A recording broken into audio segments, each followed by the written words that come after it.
Meron po sinasabi sa philosophy, the only thing that does not change is change itself. No? Sa Tagalog pa, kung meron mang isang bagay na hindi nagbabago, ito yung pagbabago.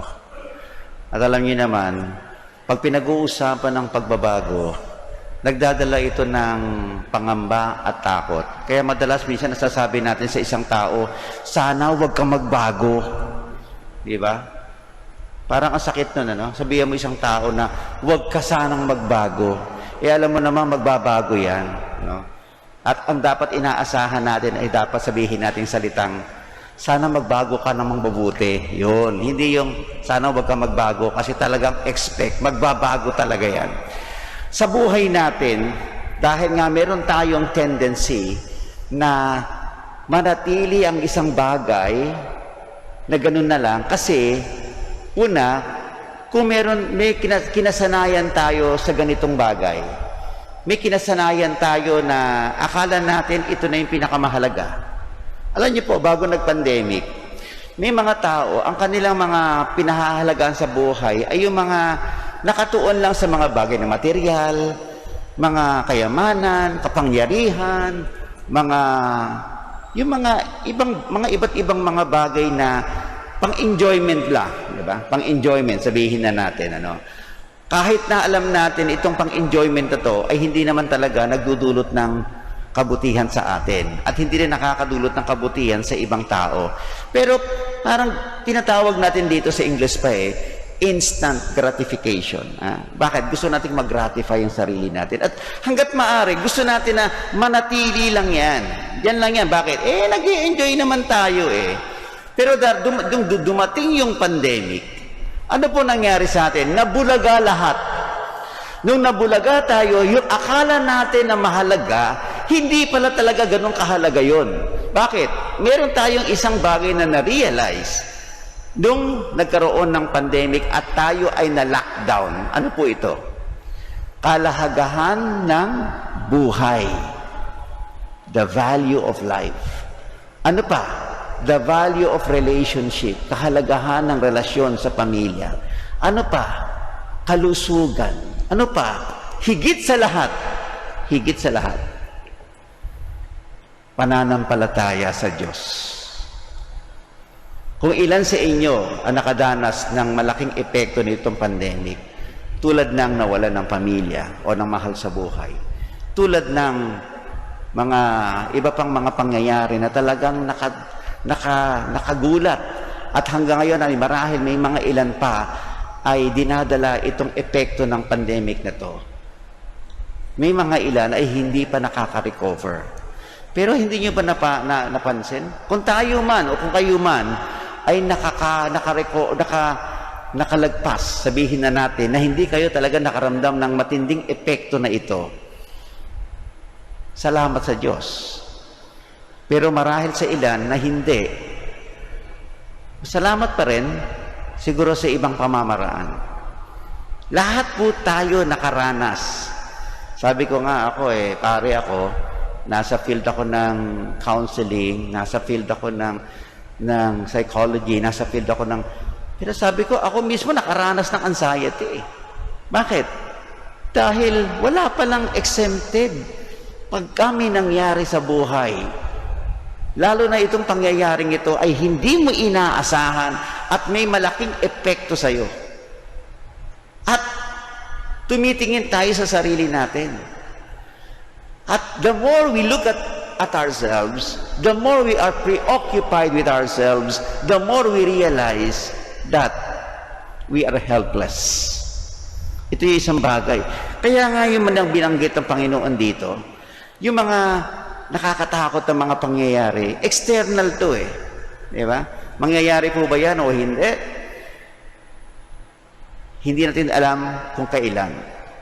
Pero tignan nyo na lang pag pinag-uusapan kagad ng lindol, pag may lumindol dito ngayon, alam ko, hindi ko alam kung ano mangyayari sa ating lahat ito, ang magiging reaction natin dito, no? Ito yung mga tinatawag nating mga natural calamities. Nakakatakot. Natatakot tayo sa ganito. Hindi ba tayo natakot sa mga man-made calamities? Merong natural calamities na nakakatakot, pero meron nangyari. man-made calamities. Ano itong man-made calamities? Na sa gitna ng pandemya na kung saan marami nagugutom at nahihirapan, meron pa rin mga tao nangungurakot. Dito, hindi ba yan masakit yan? Tapos pababayaan lang natin. Ang tawag natin dito, meron tayong pwedeng gawin. Una sa pwede natin gawin, dapat kinokondem ito. Pero tahimik lang tayo, marahil. Sasabihin na naman natin politics na naman yan, Father. Please don't talk about politics. Hindi ako nagsasalita ng politics ito. Epekto to sa lahat. Dahil marami po talagang namatay. Marami mga frontliners hindi nabigyan ng... Ito po yung sinasabi natin. At sinasabi ito sa ating Panginoon, sa bandang huli ng ating mensahe ng Panginoon. Huwag kayong magunghon sa katakawan, paglalasing, at mabuhos ang inyong isip sa mga intindihin sa buhay na ito. Tinatawag po natin dito, may mga tao talagang nalunod. Alam mo, alam niyo po, mga kapanalig, pagka ako nasa radio, tawag mga kapanalig na. Pag tayo po ay nagkaroon ng isang bagay na nakatuon ka lang isa dito dahil nakakakuha ka ng kasarapan dito, kaginhawa. Ayoko sabihin salitang kaginhawahan Iba yung kaginhawahan sa kasarapan. Kasi ang kasarapan, panandalian lang yan. Ang kaginhawahan, pangmatagalan. Kasarapan. Pag nakakuha ka ng ganito, ang tendency po natin ay tumuon doon. Kaya nagkakaroon tayo ng tinatawag na addiction. Pag ikaw nagkaroon ng addiction, ang hirap ng tanggalin yan. Bakit? Dahil parang makaliki ang mawawala sa'yo. Pero hindi ba natin alam? Pag ikaw ay nagkaroon ng addiction sa isang bagay, alcohol man, yung substance o ano man yan, pag nagkaroon ka, ang hirap tanggalin. Isa sa mga mahirap tanggalin na ngayon na addiction ay mobile addiction. Sisirain ang buhay mo niyan, pero para sa'yo, wala lang yan.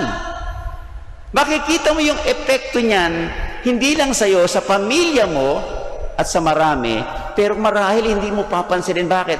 Okay naman ako Hindi mo masasabing okay ka kung unti-unti nasisira yung buhay mo. Hindi mo masasabing okay ka kung unti-unti rin nasisira na rin yung pamilya mo. Hindi mo masasabi. Kaya may tinatawag po tayo yung salitang rock bottom. Ang ibig sabihin ng rock bottom, dahil ayaw mo pa rin baguhin, kahit na nasisira yung buhay mo at nasisira yung buhay ng pamilya mo, babagsak ka talaga at mahirap makarecover. Ito po yung tinatawag natin sa mga taong pumunta dito sa punto ng buhay na ito, nangangailangan na ng rehabilitation. Ito yung mga bagay na praktikal. Pero kaya sinasabi siya ng Panginoon dito ang mga bagay, may mangyayari talagang magpababago. Pero itong pagbabago na ito ay kinakailangan para may magandang mangyari. Alam niyo, pag tayo sa buhay natin, nasanay ka na sa ganito, hindi mo mararamdaman yung paghahangad ng pagbabago Hanggang darating ang time, matatauhan ka at sasabihin mo na, ito pala yun.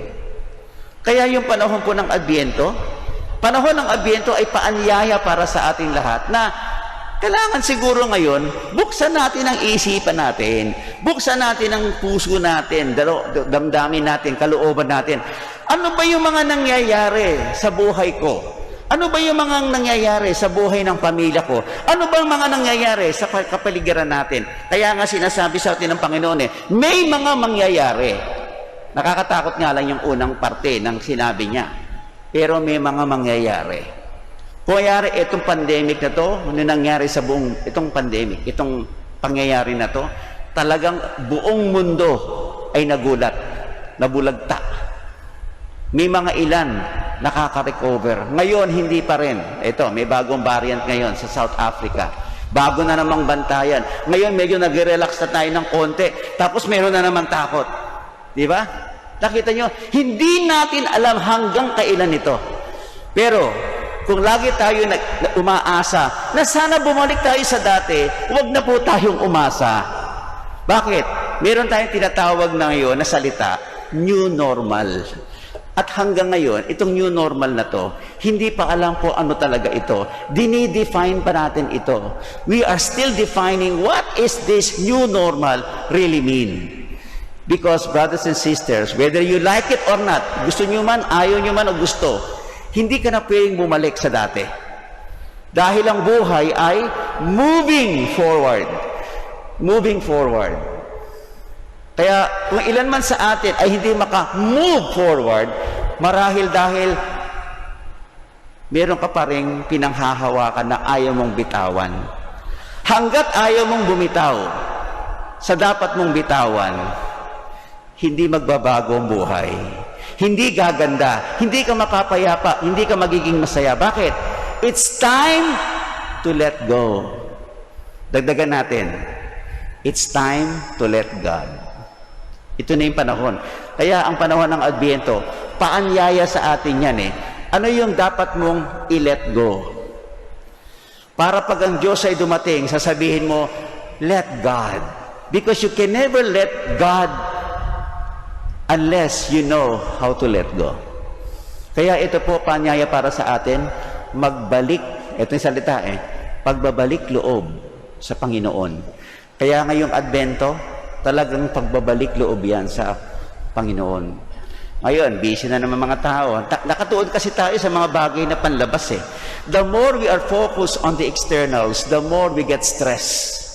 But the more we are in touch within ourselves, and the more we are in touch with God, I tell you, the less stress will happen. Why? Because God will give us peace.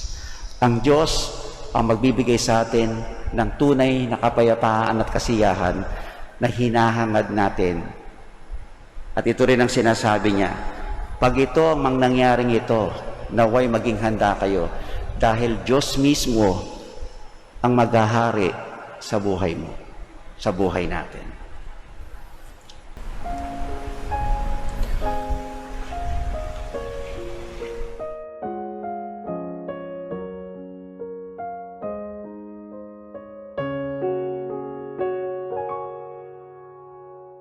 May this building which we dedicate to your name be a house of salvation and grace, where Christians gather in fellowship, may worship you in spirit and truth, and grow together in love, in real love, through Christ our Lord.